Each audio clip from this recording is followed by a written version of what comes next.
With 2020 coming to a close and 2021 just beginning, many people are setting New Year's resolutions and envisioning a better version of themselves in 2021.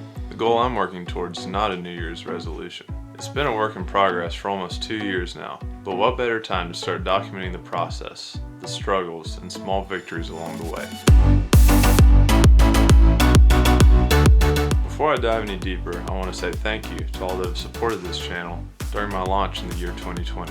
It's pretty cool that over 100 people have now found enough benefit from my videos to subscribe to the channel.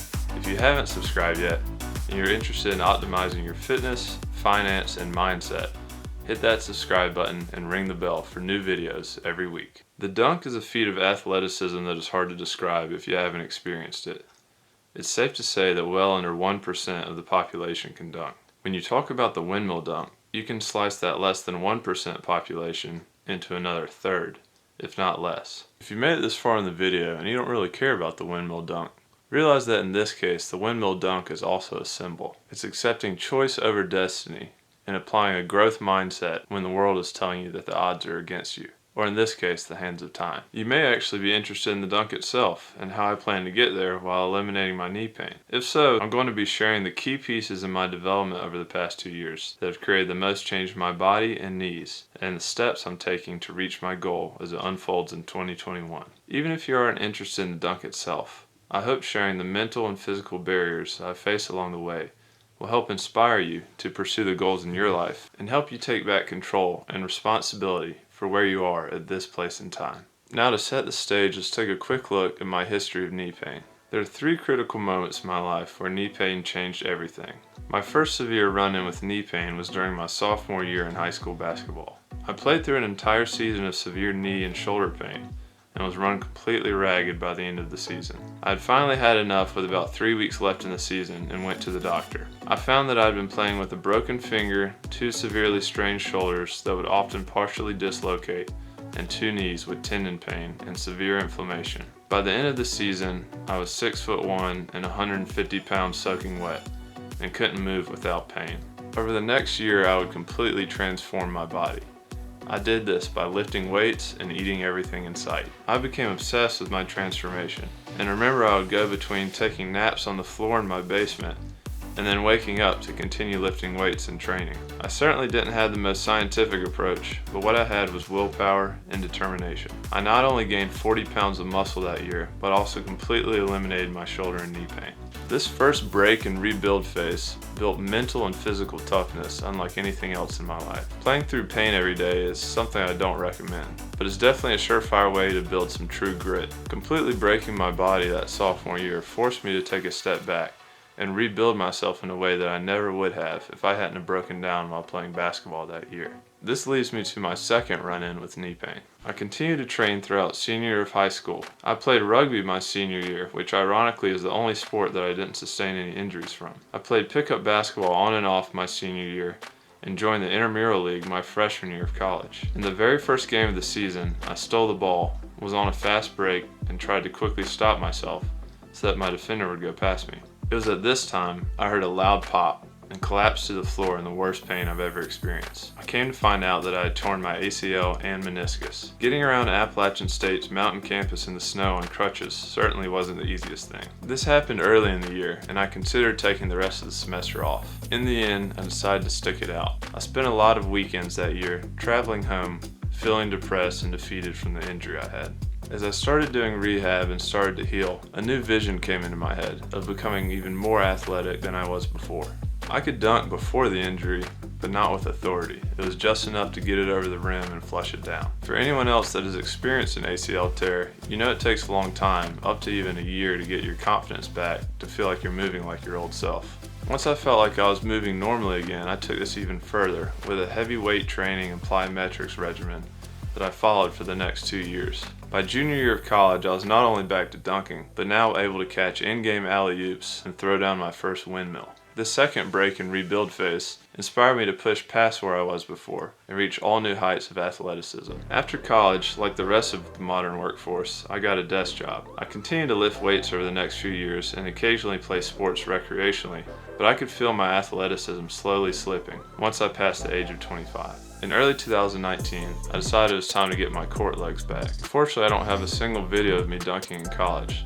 This is the only video I have of myself dunking, and it was from 2019, right before the third injury. During this time, I started going harder in the weight room and implementing more cardio, plyometrics, sprints, and occasionally playing basketball on this outdoor court that I show in the video. It only took a couple of months for this to catch up with me. I continued to push through the pain and figured my body was just readjusting. However, it continued to get worse. I eventually went to the doctor to get an MRI as both knees were in a lot of pain and just not feeling right. This time the results were a little bit more scary. There was nothing structurally wrong. When you feel something is wrong in your body and no one can diagnose it, there's a sinking feeling like no other. It started with the suggested immobilization of one of the two knees for 2 weeks. This went against everything my intuition was telling me, but I followed the doctor's orders. Then it was, well, maybe you need PRP injections, and after doing my own research and seeing the ineffectiveness, I decided to decline. Then it was, well, maybe you need to pick up new hobbies, things that are lower impact like swimming. Then it was 5 other suggestions from other professionals in their field. It continued to go nowhere as I shelled out more money, made no progress, and the pain got worse. It wasn't until early 2020 that something finally clicked. This whole time I was looking for someone else to fix my problem. I was feeling sorry for myself and not taking responsibility for how I had actually gotten here. No magic pill was going to fix this at this point. I'd broken my body once again, and it was up to me to figure out how to fix it. To say I've been obsessed with fixing my knees over the last 2 years would be an understatement. It was at the forefront of everything I did, all day long. Every step, every slight twist or turn, every breath. When your pain becomes chronic, it creates a splinter in your mind. Motions that were completed in your subconscious before move into your conscious, and it's the equivalent of having to think to breathe. This sounds really dramatic, but it's all about perspective. One day as I was leaving the gym after another failed experimental workout, I emotionally hit rock bottom. On my way out, I passed by a little girl walking in with 2 artificial legs on crutches. After seeing this, I completely lost it.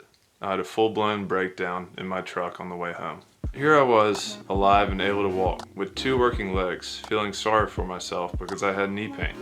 There's nothing like perspective to put you back in your place and make you appreciate how fortunate you are. As I continued to beat myself up, I thought back to this little girl and remembered that she had a smile on her face. Then another thing clicked: hedonic adaptation. As resilient humans, we all return to a fairly similar state, no matter what things we experience, good or bad. Soon after, there was another realization. I shouldn't beat myself up for what I had taken for granted. This knee issue was a big deal. It was a big deal to me for where I was in life, what I had experienced in my past, and what I envisioned my future looking like. I was able to move past this point with a clear head, both justifying that I was experiencing a true struggle and not to beat myself up about it. I realized I needed to take more time in my life to appreciate the things that I already had, outside of this chronic knee pain, and appreciate how fortunate I was for this to be the struggle that I was going through. I'm almost 2 years into this journey, and I'm happy to say that my day-to-day pain is completely gone. I'm not yet back to jumping, but I'm starting to get active on the rugby field again, kicking and running pain-free. I've got a long way to go back to my peak athleticism in my early 20s, but I have no doubt that I will not only get there, but surpass my previous athleticism and bulletproof my knees in a way that will keep me pain-free for the rest of my life. For those that are experiencing knee pain or just trying to get their bounce back, I'm going to get into the physical modalities and programming that I've used along the way to get me back to where I am so that you can implement them in your training and do your own research to create a program that works for your needs and goals. For anyone that's setting a goal for 2021 or just going through a personal struggle, I want you to think about a few things. The first is to take responsibility for your struggle. Once you stop blaming other people or circumstances for your current position in life, you regain control and reconnect with the fact that you're creating your own reality. The second thing to remember is that hedonic adaptation is just part of being human. Your goal or struggle is important, no matter how little or how small. And no matter how good or bad your life gets, there will always be struggles and goals that you want to achieve. This perspective will let you see both sides of the coin and continue to pursue living a happy and fulfilling life without the burden of unnecessary stress or unnecessary guilt. If you liked the video, give it a thumbs up so other people can find this story. I'm excited to share my journey back to the windmill dunk with you. All achievements start with the right mindset. Growth mindset is the foundation from which this goal will manifest.